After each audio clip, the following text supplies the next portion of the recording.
This is The Cannamom Show, a podcast chronicling the inspiring stories of real women in the emerging cannabis industry.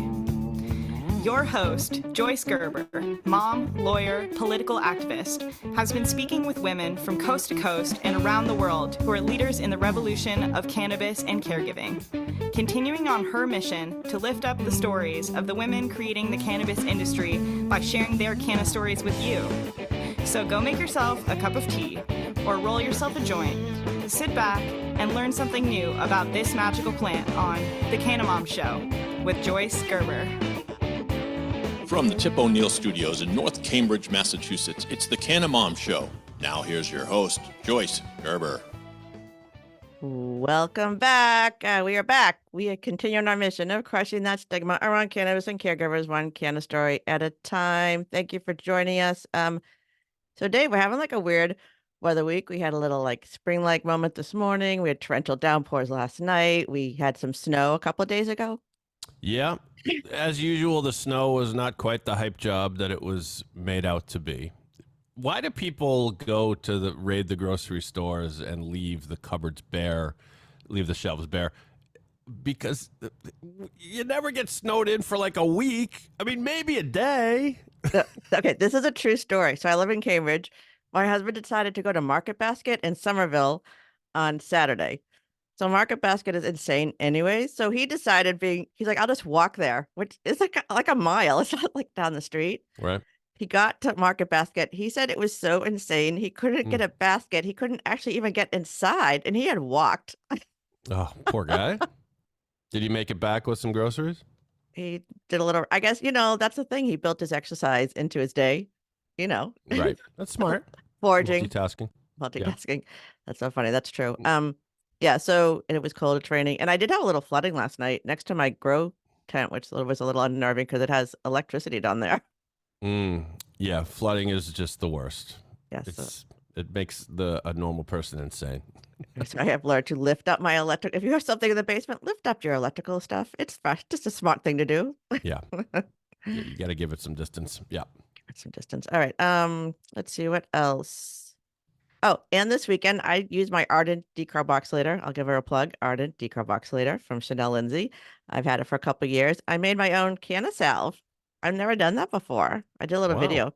I know. So cool. I feel like I don't know. I could live off the land now. I know how to do this stuff. When I met people who were like, I make my own medicinal products and I do this. I'm like, what? I don't understand that. Yeah. That's something that's totally foreign to me. If there were a zombie apocalypse, I'd still be out looking for the last Twinkie in the 7-Eleven because I can't grow anything. Me neither. Well, now I'm learning, so you can join me. We'll let you join our pack. All right. All right. Let's see. Yes, I'm a survivalist now. I do have a culture corner. Let's do that quickly before we introduce our guest. Let's do it. The Culture Corner.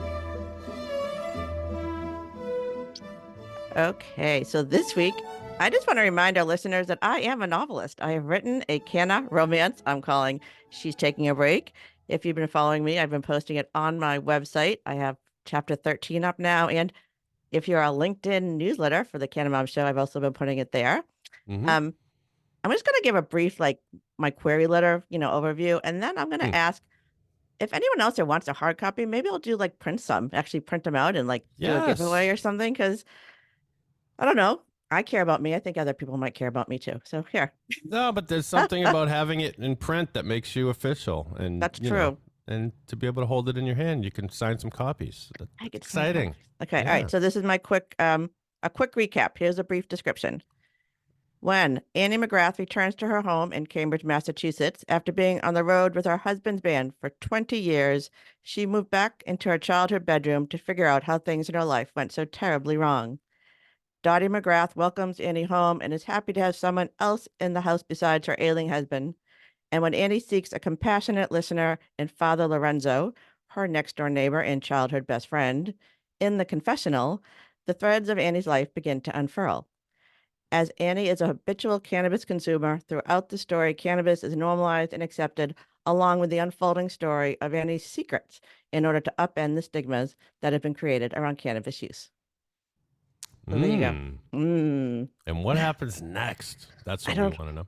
So that's it. Was there a reason why you chose the name Annie for the main character?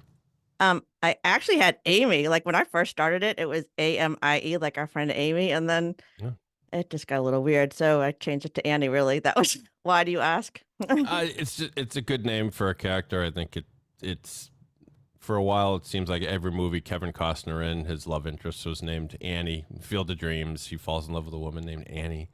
It kind of rings off here like Annie, like maybe it's a multisyllable thing. Yeah, it does.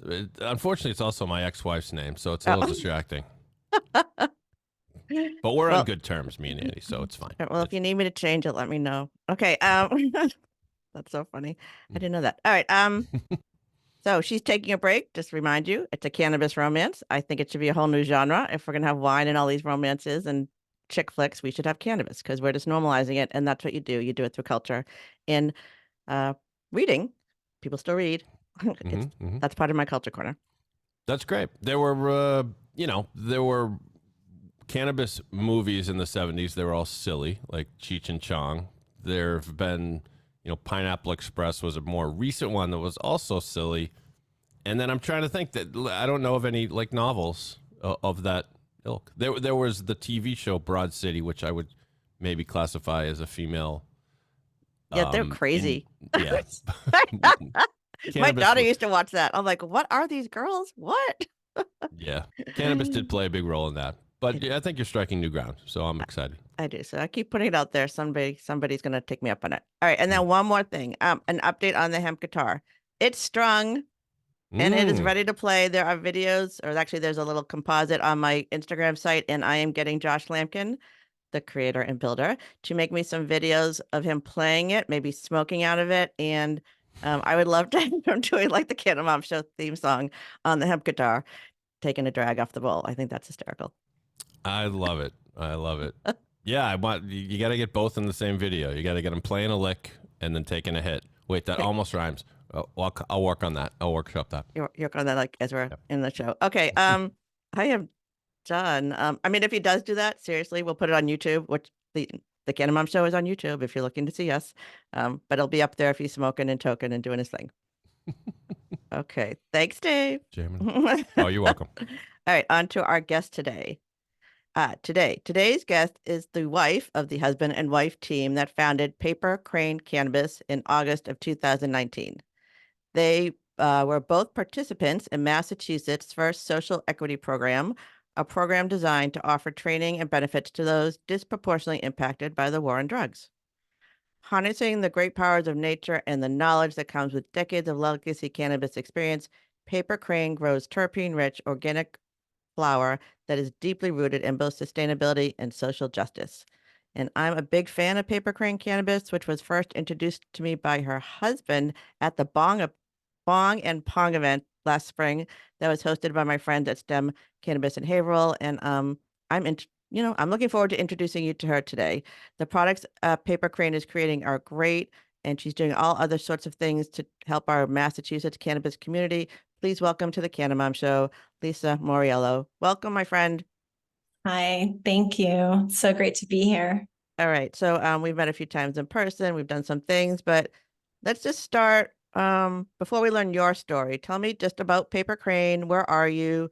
What makes your cannabis so special? And then we can kind of go on to your story. Sure. Thanks. And thanks for the intro. So as you mentioned, we are an organic sun-grown farm. We're totally family owned. My husband and I founded it together in 2019. And, we grow in a way that is really different from most cannabis that's grown in the state, which is indoors, hydroponically, much of it, under like LED lights or even high pressure sodium lights. And these things are very costly energetically, financially. We grow in a totally sustainable way, just directly, outside. We do grow in a hoop house. We also grow directly in the ground.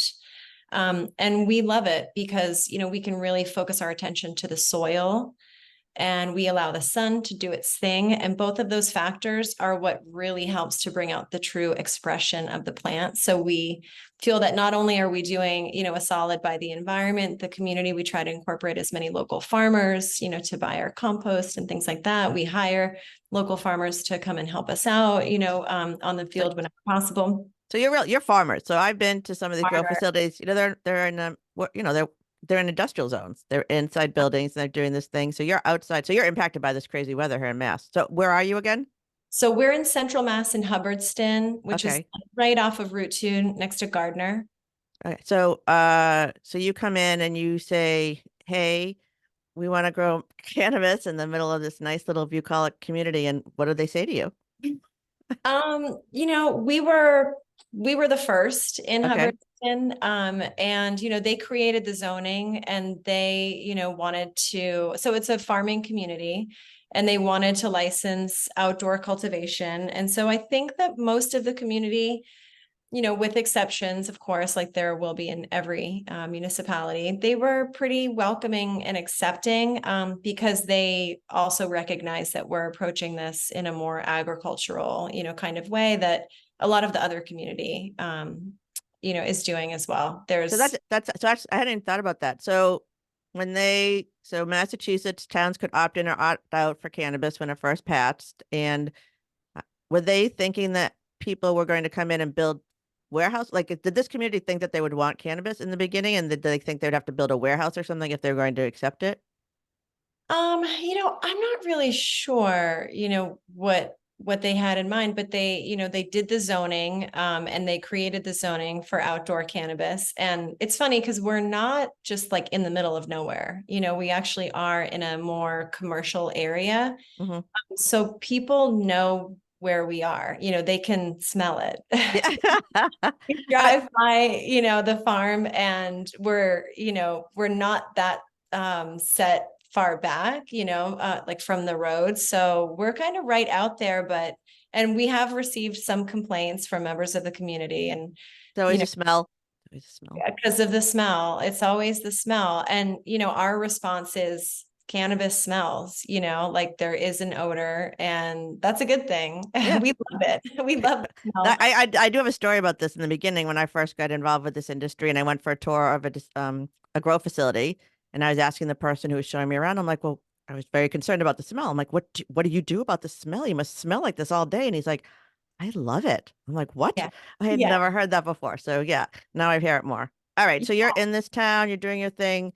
Mhm. We could talk more about Paper Crane, but let's talk a little bit more about you, how you even got into this. So I mentioned you're part of the social equity program. You're doing this with your husband. So your husband's name is Boey.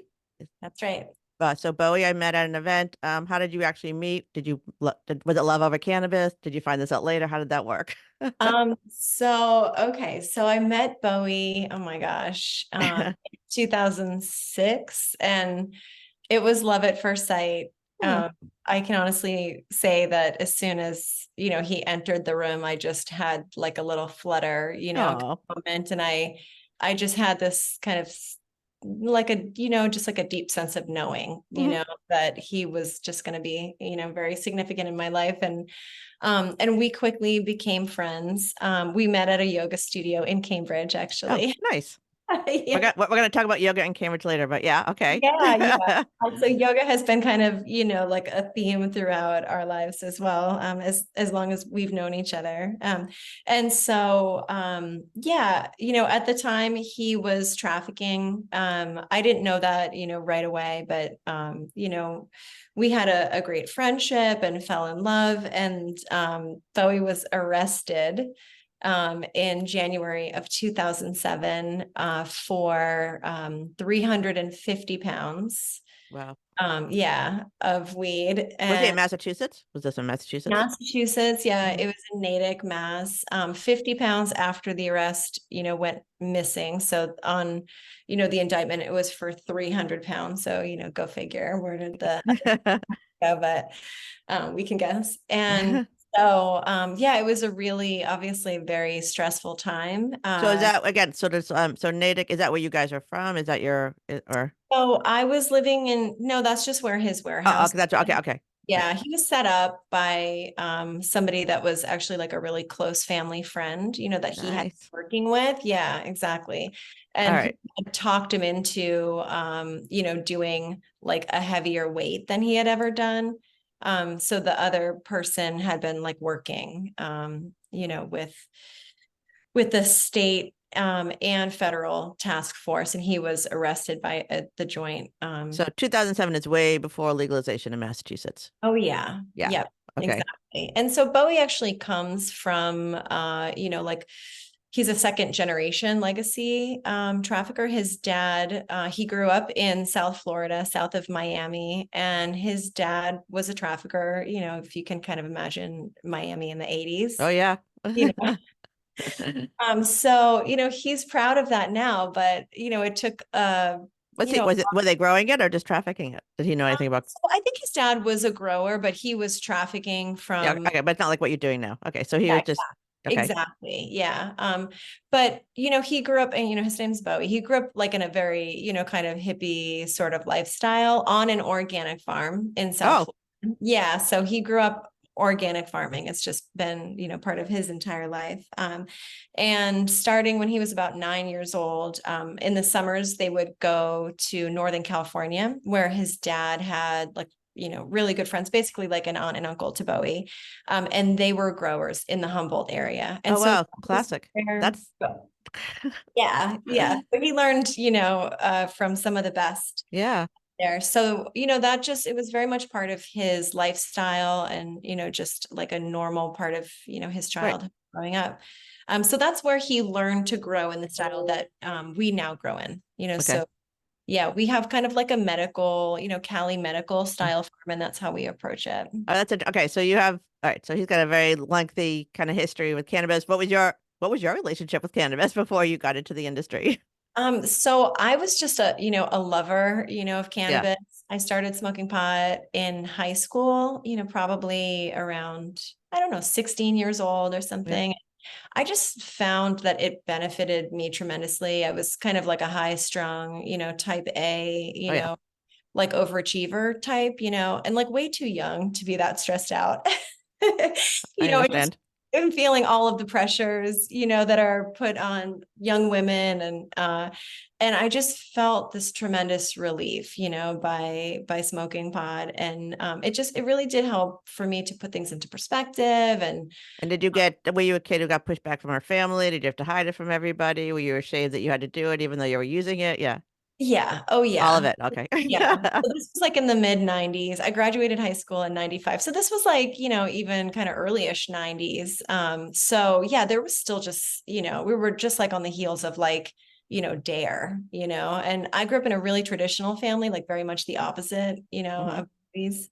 And so yeah, I totally hit it, but it wasn't that hard. I mean, my parents did know, I think, easily by the time I was in But it college. wasn't. But it wasn't you're more of a typical. I would say that's more of a typical story that a kid who consumes it and recognizes it's doing something, maybe doesn't really know it's really good for them, but doesn't really want to drink. And I don't know. You kind of you're listening to your body. Plus, you're into Yeah. yoga, so this is okay. Yeah, Um. exactly. uh, Okay. So, all right. So you sort of, the social equity program. So you were connected to this, I assume, because of his arrest. So how did that move forward, and how did you decide that you wanted to get into this industry? Because there's a big gap between 2007 and 2019. Yeah, yeah. So Bowie did a 2.5 to 3 year prison sentence. He ended up going away, and we stayed together throughout that period. And so he was released in 2010, and then we got married and started our family. And then actually, before you know it, medical comes around. Mhm. There was just a few years in between that the licensing for medical began. And at that time we were actually not able to get into any type of licensure for medical because of his arrest. Mm.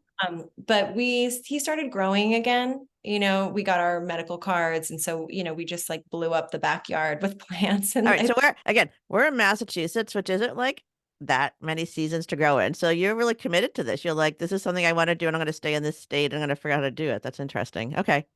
yeah, it was truly like a passion. And we're caregivers, that's how, we've kind of, always seen what we do is, before cannabis was legal, recreationally, there was still a demand for it, and both of us, having experienced the benefits of cannabis, we felt that, that was, just an important thing to do. So yeah, there's always a level of risk involved, but, we would, grow in our backyard But you weren't like, so this isn't how you make your living. So you were actually, what were you No. doing? What were you doing before you started the business? I owned, Yeah.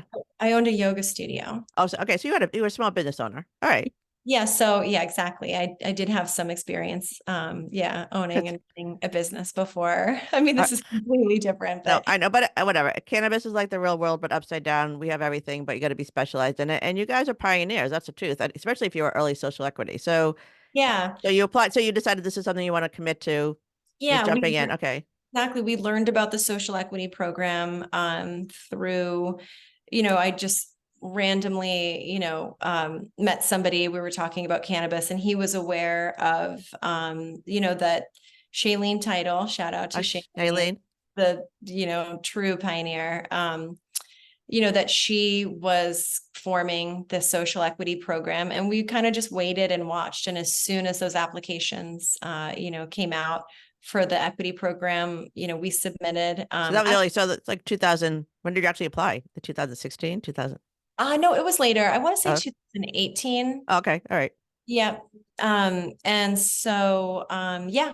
And so that's kind of how it began. At the very first, social equity meeting, it was like the, orientation. Boey met, somebody else that, was interested in starting, something, and pointed us in the direction of Central Mass. Cause we had been looking at land, like we live in Bedford, like, Yeah.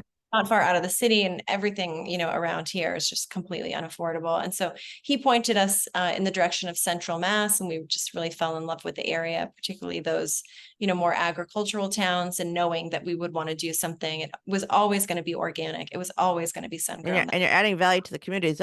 I mean, so I am in Massachusetts. I've sort of seen people growing this from the beginning, and I have heard a lot of those stories about where to invest your time when you're trying to get these agreements, because the host agreements, the towns have a lot of power over whether or not you're going to get your license. So Sure do. yeah, so that's and you found that town that wanted you. And so what did you gain through the social equity program? Like what sort of benefits did it give you? Did it help you? Did you actually know what you're going to do? Did you know you're going to have it grow? Yeah, so they, when you have like different tracks when you go into the equity program, and we, right away we knew that we were, going to participate in the entrepreneurship track. And we knew that, we were experienced enough to have our own grow. And so when we actually secured the land for our property in Hubbardston, we got a bunch of licenses. So we have co-located on our property provisionals for retail, manufacturing, and then we got an indoor provisional as well that will, maybe or maybe not ever activate. We might just do it just for, reasons for like propagation and things like that. And so, yeah, so we might, at some point, hopefully in the near future, activate those manufacturing and retail licenses. But you had so is that a benefit of going through the social equity Oh opportunities? yeah, Yeah. yeah, no, in terms of the equity, program, I would say just the benefits were just, I mean, for us, like the most obvious one is, making that connection that helped to point us in the direction Mm-hmm. of our land. Cause this person had, already, kind of vetted like a bunch of properties, and, Okay. just like very, sort of like already like tapped into the community where we, began our license process. And so, that was just like a fast track for us. I think if we were starting from just kind of like, looking around the state, trying to figure out where to go, he really helped to pave the way Yeah. in the town of Hubbardston for us. So that was a huge benefit. In terms of like the other things that the program offers, we have like reduced application fees. That's awesome. The licenses are expedited. Outdoor cultivation is anyway. Mhm. But I think that, the priority that you get as an equity application applicant is huge, so that helped to cut down on the time, because that's like when, a The lot of time, kids the fizzle time, out, is when they're waiting on their application and they're paying for, either a lease or, yep. just on the property. So that was a real benefit as well. So have you seen, I know, so Massachusetts, we were early in New England. I don't know if you're involved with any of the policy stuff going on in other states, but can you see other states looking at Massachusetts, trying to figure out what we did that worked, what doesn't work, like for the social equity part specifically? Have you seen any interest in what we're doing and how it Um, can be made better? Or, yeah, yeah, I don't see it enough. I don't yeah. see, some of the surrounding states. I don't think that they're, modeling. I know New York is trying, we have so much going on in Massachusetts, as with the CCC and things that are just in a state of upheaval, so I haven't looked that recently around at what other states are doing, because I can barely keep up with what's going on in Yeah. Massachusetts.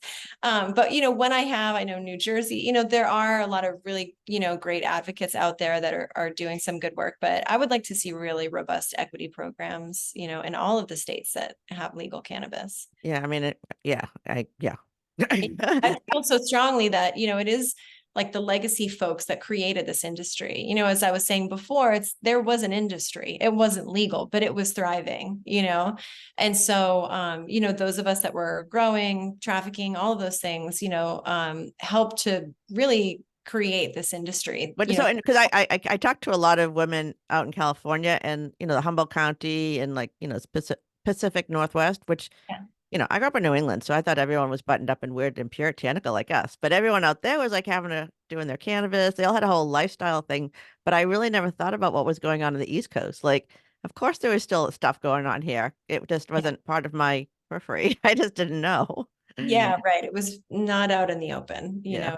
very much, yeah, Yeah, behind that's closed. so funny. All right, let's switch gears. We talked a little bit about yoga. So that is partly how I've met you is through the yoga and cannabis events, through the dinner at Mary's and all this stuff that goes on. So you want to tell people a little bit about maybe how you got involved with that, what it is, if they want to go to one, how do they do that, all of it. Yeah, I'd be happy to.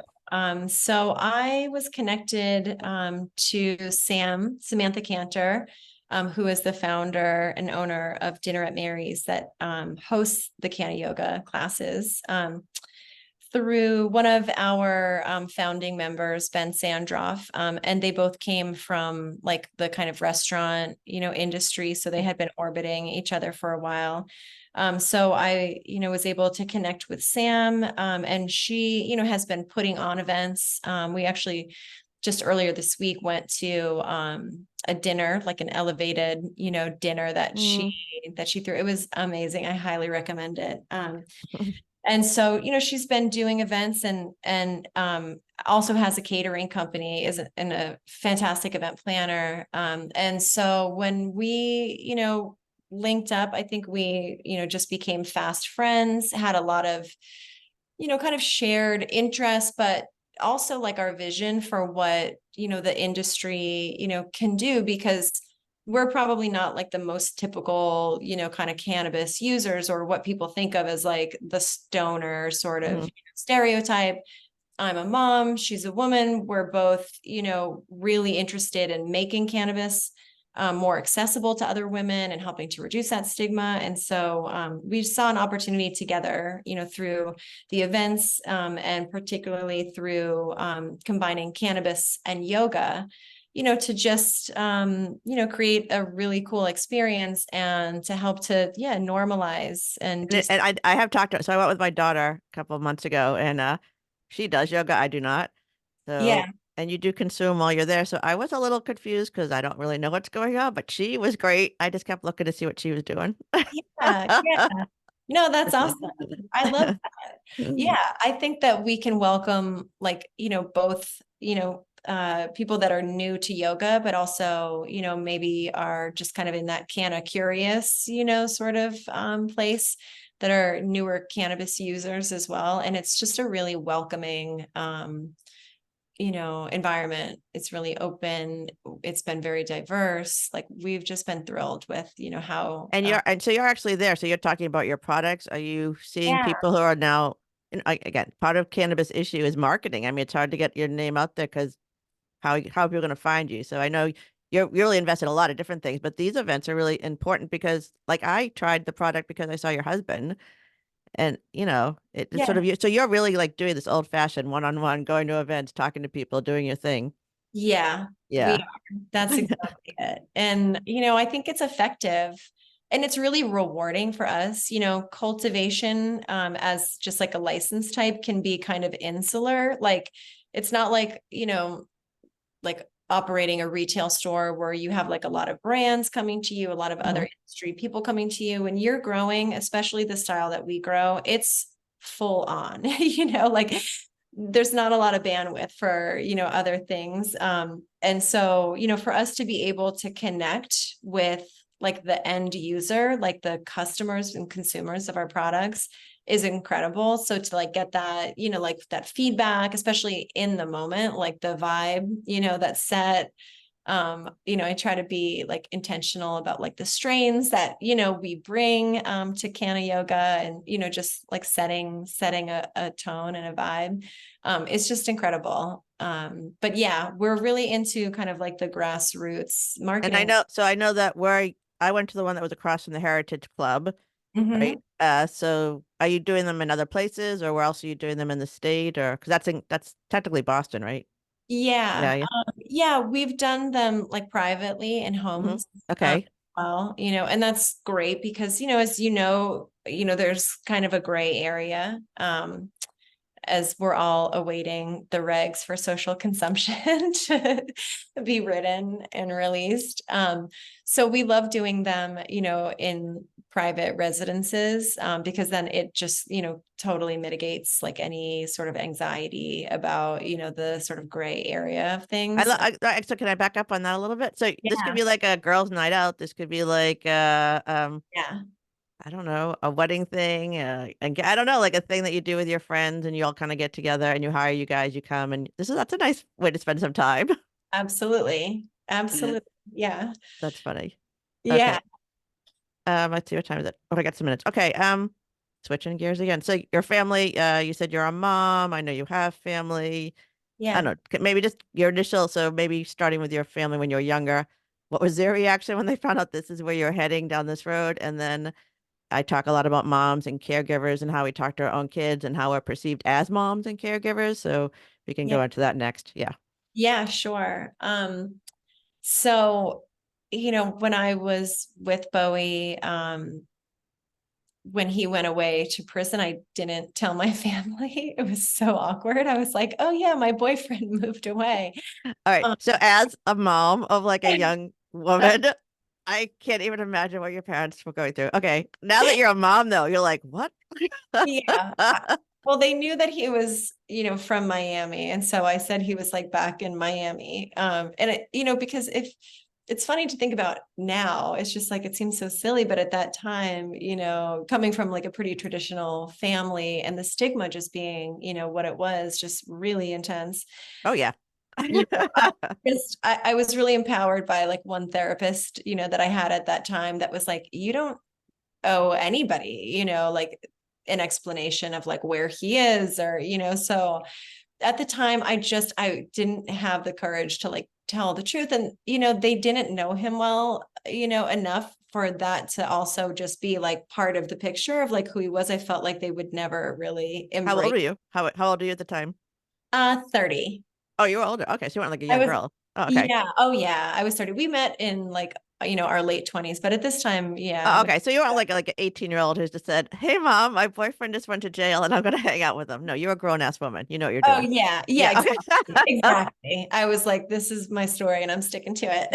Okay. And like I said, I just really wanted them to get to know him for who he was and not have this like, kind of stain, I'm down with you. I and understand yeah. that. And so, yeah. And so then my parents found out, after we were married, I think actually while I was pregnant, and my mom was really upset because she felt like, that she had been kind of betrayed. But she at that time was like, I don't care because I love you so much.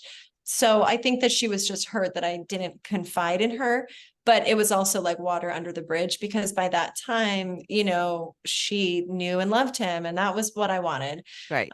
And then she unfortunately died Oh. shortly after that, just soon after the birth of my son. He was around well, no, I'm sorry. He was a year when she was diagnosed with like a very rare and aggressive leukemia, and then she died within the following year. So she didn't get to see Paper Crane. I know. Yeah, she didn't get to see, kind of, Yeah. get its legs or even, form it all. But my dad has been just like one of the biggest supporters, early supporters, since, the moment we said we're going to go for this. He's been behind us all the way and still is. So, Well, that's awesome. Okay. And your children, how old are they now? so I have a son that's 9 and I have a daughter who is 6. Okay, so they're old enough to know what mommy and daddy do, and they're involved, and Yeah. you're in a kind of conservative, you're not, Oh, you're in yeah. Massachusetts, you're a conservative neighborhood in Massachusetts. All right, so does everyone know what you do, and how do the kids talk about? Like, I don't know, the kids who just know what's going on, they don't care. It's just mom and dad's Um, job.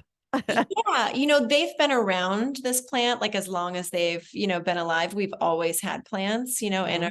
our backyard and just in our gardens, like even in our vegetable gardens, there's like a plant over here and one over there. And then we've had, just like dedicated, like cannabis gardens.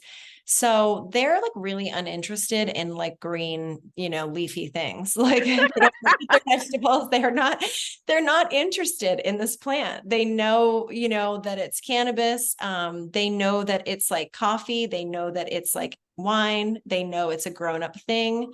And they'll, come back to that like later on. And that's how we talk about it. I really do put it in the bucket of coffee and wine. That's a good one. Yeah, because that's so, like just pervasive in our culture and it's accepted. And I think of it the same. I really do think of it, I just do. I mean, I was growing up, I could literally wear a shirt, wine mom to the school, and no one would even flinch. They'd be proud of yeah, me. And yeah, but I do have Canna Mom shift now, but back in the day, if I saw a Canna Mom walking around my school, I would have been horrified. Like, yeah, absolutely. Yep. I do have to like, I still pause like when I'm, my kids are really active in sports, and like if I'm wearing, like a weed shirt, like even a Paper Crane shirt or something else, like I kind of have that moment where I'm like, should I change? And then I'm like, no, but I'm do you not going smell? to. Do you like have the smell on you from being in the cultivation area? Stink. Like as soon as I'm not always like aware of it. And then, but when I open the dryer to take out the laundry, that smell just like wafts out and it really hits you. Like I said, So I actually, I love had a this question smell. because So this happened to other moms. So do you have this people at school need to know what you do? Because your kids' stuff, they could open up their bag and they could be like, they're 7, they're trafficking. Like, what do you do you have to like tell everyone? yeah, probably, I don't, it's not, I don't like trumpet it, out there, but I don't hide it. We're Funny. really proud, we're entrepreneurs. So, when people ask me what I do, especially when it's, like potential, like early friendships, that my kids are making and the other parents are like, what do you do? I never hide it because I also feel like, if you're not, accepting, of this, it's legal, then like, I don't really want to be friends Okay. anyway, Yeah. so So back to like, all right, I have a couple more questions. All right. How about just women in cannabis? So I talk a lot about this. I try to be a role model for people who may not think this is something for them. You do the same thing. What are you seeing at Paper Crane? What are women asking for? And are you making, I think you're just flower now, but are you making any products that are specifically for moms, stressed out moms, or menopause, or any of the other winny things that 50% of the population suffers from, yet people seem to ignore? yeah, that's a great question. I would love to do something like that, product wise. We do a couple of different products. Our, kind of main thing is pre-rolls. Mhm. We don't do a bagged flower, and we made a really conscious decision to not do that because we wanted to take like all of our best buds and put them into pre-rolls because we were. That's interesting because I do think your P-rolls are so good. So that's sort of an interesting difference. And you can't buy your flour unless it's, do you sell the leftovers or seconds or? We don't. We're No. gonna get into doing, maybe like a little bit for like bud bars, or, people have been asking us for pre-ground. Yeah. That seems to be like a higher, kind of, there's like a demand for that product in some of the more like financially constrained populations. And I think that that would be like a great way to also, like, we were really into like making this accessible, and Yeah. growing outdoors like helps, with the cost. So we love that we're able to offer like a really beautiful, high quality organic product. Unlike in a grocery store where it'd be like twice as much, we can actually, sell it for even maybe a little bit less than what those. Oh, they're always, yeah, and I will say I buy a lot of pre-rolls, and I always ask, if I see it in the if it's displayed out, or if I ask for it, they're always just very they're always comparable. Nothing, and the idea that it's being rolled from what it's like a first press for olive oil, right? Like Yeah, yeah. Exactly. So yeah, we have, leaned into the pre-roll category really hard because of that, and we've shied away from doing a bagged flower because we want to put like all those top buds. Like, a lot of companies put shake and trim into their pre-rolls and save their best buds like for their bagged flower. So we decided, let's just put, the really good stuff into the pre-rolls, which will make them really tasty. So that's, kind of our main thing. And we're getting into doing like multi-packs and want to do more. Oh, I love multi-packs. Yeah. Yeah. Yeah. We just did a collab with Pioneer Valley for an M80, and it was a great success. They sold out like instantly. So we'd love to do, another round of some infused pre-rolls. And, I don't think, in terms of like what we're selling, that it's, anything that's like geared specifically towards women. But one of the things that I was, really interested in was just making like the packaging like I more agree. inviting and friendly. It's colorful. Like, to me, it's really appealing as a woman because Oh, I agree. the design. And so we work with, I have to shout out James Weinberg, who is our graphic designer, and he's been a friend of mine for a long time now. Yeah, his style, is just like, it's really friendly and fun. And I was like, this is rec weed. Like, this should be fun. Everything, still I like looks. that. It's friendly and fun. And why the paper crane? I never asked where the name come from.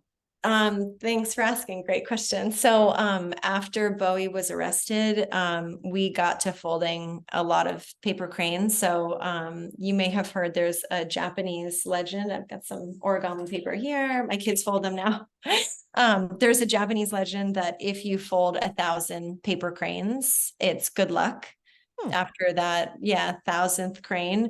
And, really it just serves as like a meditation for the hands, for the mind, when you're really stressed, if there's something that you can just kind of do to not, kind of go to like the worst case scenario and keep, keep your hands and your mind busy. So that was, that was the meaning behind the name. And what's really cool is that Ben, who's one of our co-founders, he was Boey's roommate when Boey was arrested, and Boey went to prison. I went back to my apartment, and Ben moved out. Everybody kind of dispersed like from where we were living, but I didn't know Ben kept the cranes.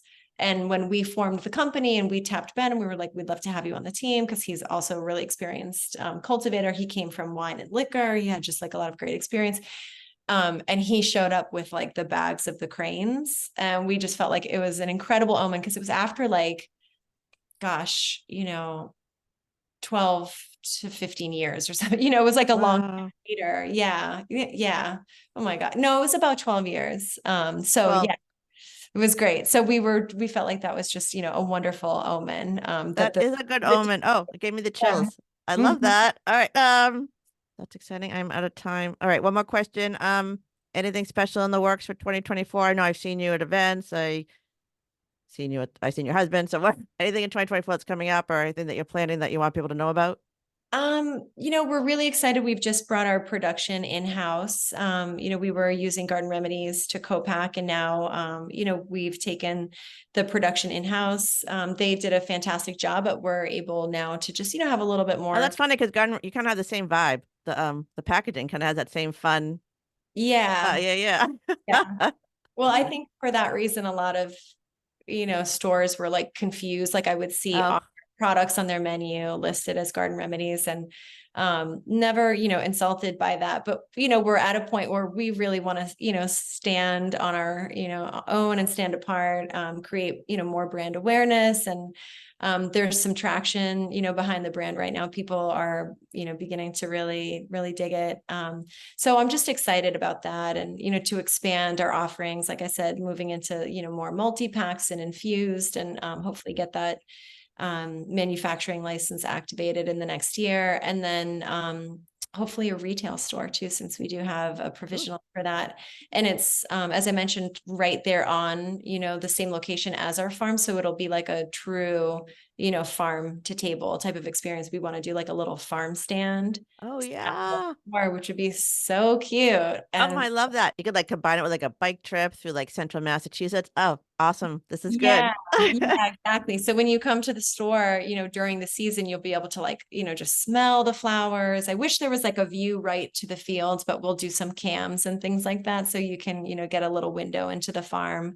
And yeah, I think, again, just like connecting people back to the fact that like, this is a plant, and we want to, really help to, kind of bring that point home, because the way that, cannabis has been grown and sold, it's like been really commoditized, and we want to really bring it back to like a more, kind of rootsy, sort of approach, to this plant out of respect for the plant. Yes, we're like the Lorax. We're speaking for the plant. We like Yeah. You're speaking for the plant. All right. That's amazing. All right. So you want to try her products, Paper Crane. If you're interested, how do they connect with you? If they want to do the yoga, how do they connect with you? And how do they get people, if they want it in their stores or retail, if for some reason they don't know you exist yet, how do they connect with you? Okay, well, our website is a great way to find us, papercranecannabis.com. I run our Instagram account. So my favorite way to connect with people is through Instagram at Paper Crane Cannabis.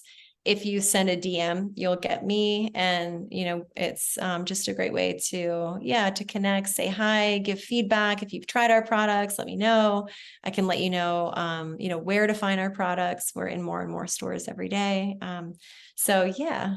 And then if you want to do like, if you're a lady out there, you got some friends, you want to do a yoga event, they connect with you, they connect with Sam. How do they connect with the yoga stuff? At Dinner at Mary's is Sam's Instagram account, and I know she'd be thrilled to hear from anybody that would be interested in doing something like that. If you reach out to me, I can also, loop her in. She is like the organizer, so she brings, kind of the structure and organization. I just bring the weed. So reach out. Everybody adds their value in their own way, Lisa. Yeah, exactly. Yeah. That's funny. All right. So that's another show. Thank you so much for sharing your story. Some of that I didn't know, some of it I did. So I'm glad I've got out to the people. And I do love the Paper Crane products. They are adorable, the packaging, and they're good. So there we go. All right. So that's another show for my guest, Lisa Mauriello, and of course my Canna Bro, David Yaz, and our Canna Mom Show team. I want to thank you for taking the time to listen to the Canna Mom Show, where we are on a mission to enhance the impact women have on the emerging cannabis industry by sharing and preserving their stories of love, kindness, wisdom, and hope. Thank you for sharing, so that together we will crush that stigma around cannabis and caregivers. I'm your host, Joyce Gerber.